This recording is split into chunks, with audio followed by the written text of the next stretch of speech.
देखिए बच्चों, तो अब हम लोग जो है मैथ का जो है आज चैप्टर नंबर 8 है कि नहीं, अकॉर्डिंग टू BTC NCERT जो है चैप्टर 8 शुरू करने जा रहे हैं। ठीक है, चैप्टर 8 में है आपका सबसे मैथ का इंटरेस्टिंग, सबसे मजेदार चैप्टर है। बहुत मजा आता है इस चैप्टर में, ठीक है नहीं, और आपके एग्जामिनेशन पॉइंट ऑफ व्यू से भी बहुत इंपोर्टेंट है, क्योंकि सबसे ज्यादा क्वेश्चन जो होते हैं आपके एग्जाम में वो इसी पार्ट से होता है, ट्रिगोनोमेट्री से और जियोमेट्री से। तो ट्रिगोनोमेट्री से भी 15 नंबर और जियोमेट्री से भी 15 नंबर का होता है, समझ गए। तो ये 15-15 मार्क्स का है और बहुत ही मजेदार है, बनाने में मजा आता है, और ठीक है ना। तो इसको हम लोग अच्छे से पढ़ेंगे, बहुत मस्ती से पढ़ेंगे। देखिए आपका चैप्टर नंबर 8 है ट्रिगोनोमेट्री। क्या है? ट्रिगोनोमेट्री। ट्रिगोनोमेट्री को हिंदी में बोलते हैं त्रिकोणमिति। क्या बोलते हैं? त्रिकोणमिति। चलिए, सवाल बनाने से पहले कुछ हम लोग इंट्रोडक्शन जान लेते हैं ट्रिगोनोमेट्री का। ठीक है, ट्रिगोनोमेट्री जो होता है ये जो होता है 3 वर्ड से बना हुआ। सबसे पहला तो बना हुआ ट्राई। ठीक है, ट्राई का मतलब ही होता है 3। ट्राई का मतलब क्या होता है? 3। दूसरा बना हुआ है गॉन। क्या चीज से बना हुआ है? गॉन। गॉन का मतलब होता है भुजा। क्या होता है? भुजा। और तीसरा वर्ड है मेट्रॉन। क्या है? मेट्रॉन। मेट्रॉन का मतलब होता है माँ।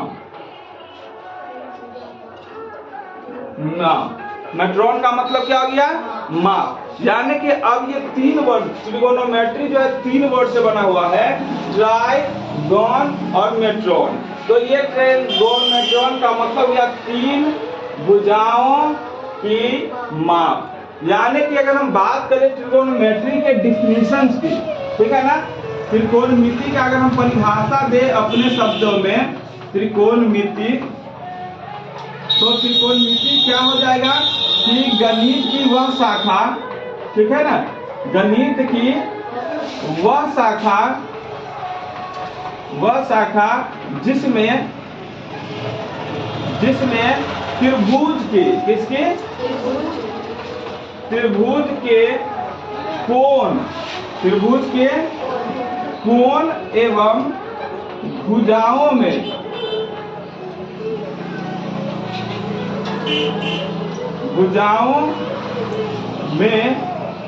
संबंध के विषय में, भुजाओं के संबंध के विषय में, संबंध में अध्ययन किया जाए, अध्ययन किया जाए क्या कहलाएगा? त्रिकोणमिति कहलाएगा। क्या कहलाएगा? त्रिकोणमिति कहलाएगा। त्रिकोणमिति कहलाता है। कोई कंफ्यूजन? यानी कि ट्रिगोनोमेट्री जो हो गया वो क्या होगा? 3 भुजाओं की माप और relationship between angles and sides, है कि नहीं। तीनों त्रिभुज के भुजाओं और कोनों के बीच में संबंध के बारे में जब हम अध्ययन करते हैं तो वो क्या कहलाता है? त्रिकोणमिति। क्या कहलाता है? त्रिकोणमिति। ठीक है, इसके भी कुछ समीकरण सब है, इसमें थोड़ा सा हम ध्यान से देखेंगे तो समझ में आएगा। ये ज्यादातर जो बेसिकली है, समझ गए ना, ये समकोण त्रिभुज के काम ज्यादा होता है इसमें। ट्रिगोनोमेट्री में हम लोग ज्यादा से ज्यादा किस त्रिभुज के बारे में पढ़ेंगे? समकोण त्रिभुज के बारे में पढ़ेंगे। तो अगर हम बात करें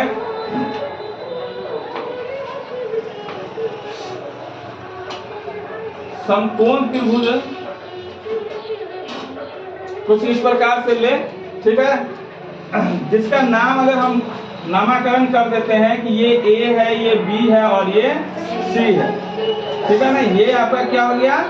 90 डिग्री हो गया। तो सबसे पहले इसमें जो होता क्या है कि ये जो कोण है, तो ठीक है ना, तो अगर हम ये एंगल की बात करेंगे, ये एंगल, ये 3 एंगल हो गया और ये सब क्या हो गया? साइड हो गया। ये सब एंगल हो गया ना जी, एंगल हो गया, ये एंगल हो गया और ये भी एंगल हो गया, और ये सब क्या है? साइड है, ये भी साइड है। ठीक है, तो इसमें सबसे पहला जो है हम लोग इस्तेमाल करते हैं एंगल्स का, ठीक है ना। तो अगर समकोण त्रिभुज है तो ये जो साइड आप देख रहे हैं, ठीक है, तो ये साइड जो आप देख रहे हैं तो ये 3 गो साइड हो गया और 3 गो कोण हो गया। तो इस तीनों कोण में अगर हम बात करें तो सबसे पहले इस चीज को समझना जरूरी होगा, इस तीनों में जो है ये तीनों कोण जो है, तो इस तीनों कोण में अगर हम बात करें तो ये 90 डिग्री हो गया, है कि नहीं, इसका नाम सी रखे थे। तो जो 90 डिग्री होता है उसके जस्ट सामने वाला भुजा को हम लोग कर्ण कहते हैं। सामने वाले भुजा को क्या कहते हैं? कर्ण। सामने वाला भुजा को 90 डिग्री के सामने वाला जो सबसे बड़ा भुजा होता है, ये भुजा भी सबसे बड़ा साइड होगा, सबसे बड़ा भुजा, समझ गए ना। किसी भी त्रिभुज का विकर्ण जो होगा या कर्ण जिसको बोलिए, विकर्ण नहीं कर्ण, वो सबसे बड़ा होगा। इंग्लिश में इसको बोलते हैं हाइपोटेनियस। क्या बोलते हैं? हाइपोटेनियस, ठीक है। क्या बोलते हैं? हाइपोटेनियस।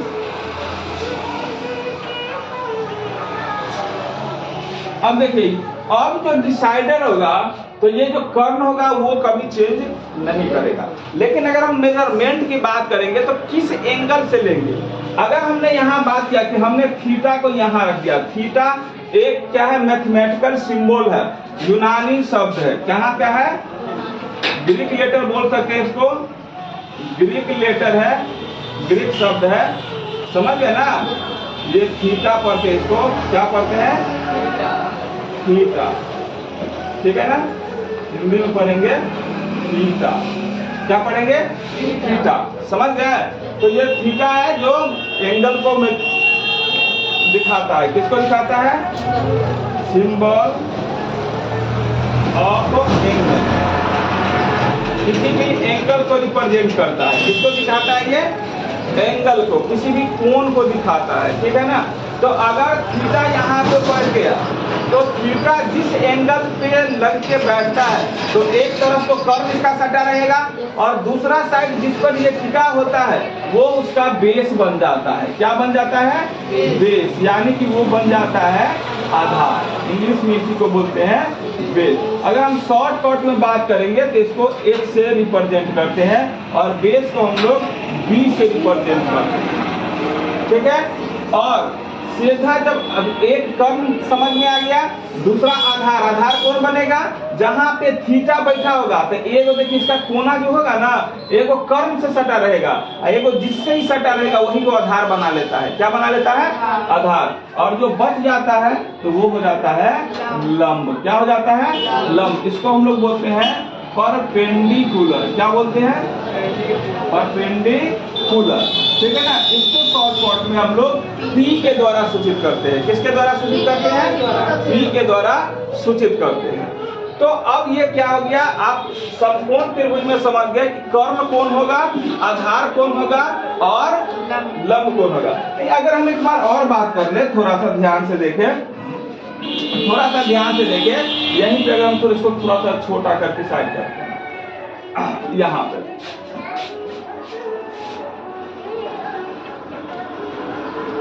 मान लीजिए इसी को लंबा कर देते हैं।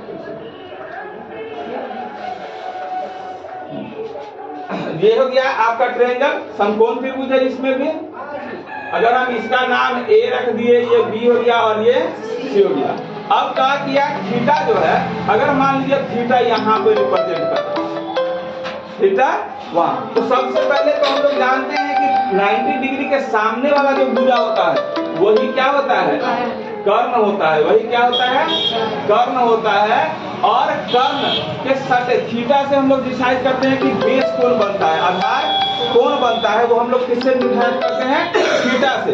थीटा जिस कोण पे है, एक कोण आता है उसका जो बन रहा है वो कर्ण से सटा होता है और दूसरा वाला जो उससे रहता है वही को आधार बना लेता है। तो यहाँ पे आधार ये हो जाएगा, समझ गए ना। ये हो गया आपका हाइपोटेनियस और ये हो जाएगा आपका बेस, ठीक है। जो बच गया वो क्या हो जाएगा? लंब हो जाएगा।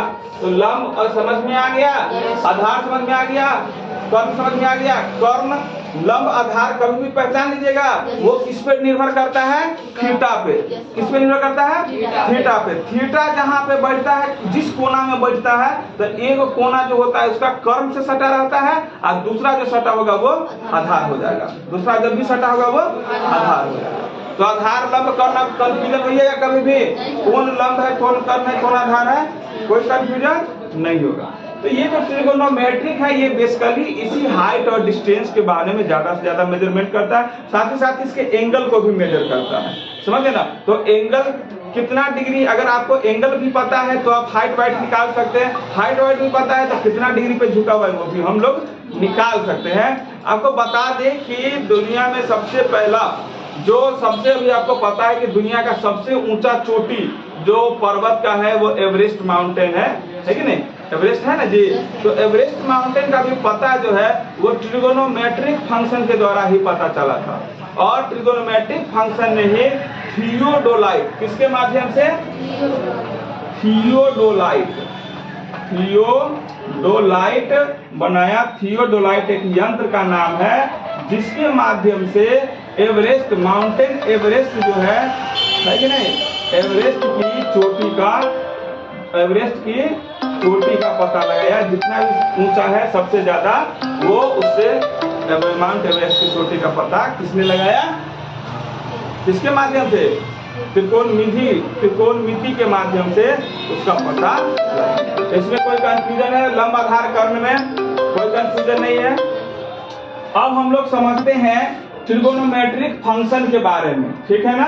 तो ट्रिगोनोमेट्रिक फंक्शन जो है बेसिकली वो छह उसका मूल आधार है कि नहीं?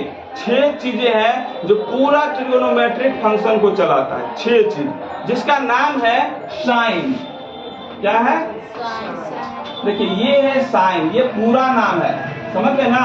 लेकिन अब उसका इस्तेमाल जो शॉर्टकट में होता है वो साइन होता है। साइन का पूरा नाम इधर दिख रहा है, अब जो इस्तेमाल करेंगे वो इधर, समझ गए? कोई कंफ्यूजन? देखिए ये हो गया कोसाइन, ठीक है, ये पूरा नाम है। इसका जो इस्तेमाल होगा वो कॉस के रूप में होगा। तीसरा जो होगा टेंजेंट। क्या है? टेंजेंट, उसको हम लोग इस्तेमाल करेंगे साइन के रूप में। उसके बाद होता है कोटेंजेंट। क्या होता है? कोटेंजेंट। कोटेंजेंट को बोलते हैं कॉट। क्या बोलते हैं? कॉट। और उसके बाद होता है सेकेंड। सेकेंड को हम लोग बोलते हैं सेक। और कोसेकेंड, कोसेकेंड को बोलते हैं कोसेक। क्या बोलते हैं? कोसेक। तो ये 6 चीजें जो है पूरा ट्रिगोनोमेट्री को चलाता है, ठीक है ना। तो सबसे पहला जो है साइन शब्द जो है, ये साइन शब्द जो आप देख रहे हैं, ये साइन शब्द का जो प्रयोग है जिसको हम आज उल्लेख करते हैं, ये लगभग 500 ईसा पूर्व में ही, कब? लगभग 500 ईसा पूर्व में ही आर्यभट्ट द्वारा जो लिखा एक पुस्तक है। किसके द्वारा? आर्यभट्ट के द्वारा जो लिखा एक पुस्तक है जिसका नाम है आर्यभट्टियम में मिलता है। ये उसका उल्लेख कहाँ मिलता है? आर्यभट्ट के द्वारा लिखा हुआ एक पुस्तक का नाम है आर्यभट्टियम। क्या नाम है? आर्यभट्टियम। देखिए कुछ जो है लिखने से ज्यादा सुनने पर भी थोड़ा सा ध्यान दीजिएगा। क्लास को देखिएगा तो आपको समझ में आएगा। थोड़ा सा उसका हिस्ट्री के बारे में जानिए ताकि वो इंटरेस्टिंग लगेगा, आपको पढ़ने में मजा आएगा, समझ गए। तो ये जो आर्यभट्ट जो 500 ईसा पूर्व में जो लिखा गया था उसका पुस्तक का नाम था आर्यभट्टियम, उसमें इसका उल्लेख मिलता है, ठीक है। इसका जो अब मतलब होता है, साइन का मतलब होता है जया। क्या होता है? जया। अर्ध जीवा जिसको बोलते हैं, क्या बोलते हैं? सॉरी, जया या संस्कृत में जीवा भी बोलते हैं, ठीक है ना। तो उसके बाद ये जो शब्द है, ठीक है ना, अनुवाद जब इसका आर्यभट्टियम का अनुवाद अरबी भाषा में हुआ, कब? किस भाषा में? अरबी भाषा में जब हुआ तो उसका नाम फिर साइनस सूचित किया गया। जब आर्यभट्टियम को अरबी भाषा में कन्वर्ट किया गया, किस भाषा में? अरबी में। तो वहां पे साइन को कन्वर्ट कर दिया किसमें? साइनस में। किसमें कन्वर्ट कर दिया? साइनस में। समझ गए। और फिर जा करके जब इसको हम लोग लैटिन में रूपांतरण किए, ठीक है ना, किसमें, जब हम लोग लैटिन भाषा में आए, लैटिन बोले तो ग्रीक लेटर है कि नहीं, जब लैटिन भाषा में आए तो फिर हम लोग इसी साइन शब्द का इस्तेमाल जो है, एक जो है पूरे जितना भी यूरोप में था ना, इस साइन का पूरा साइनस के रूप में चलता था।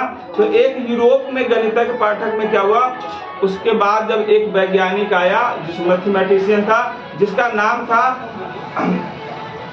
ये खगोलविद था वो, ठीक है ना, वो खगोलविद था और अंग्रेजी गणितज्ञ था। क्या था, अंग्रेजी का प्रोफेसर था, अंग्रेजी प्रोफेसर था, अंग्रेजी बोले तो ब्रिटिश का प्रोफेसर था। उसका नाम था एडमंड गुंटर। क्या नाम था, प्रोफेसर एडमंड गुंटर, याद रखिएगा, प्रोफेसर एडमंड गुंटर।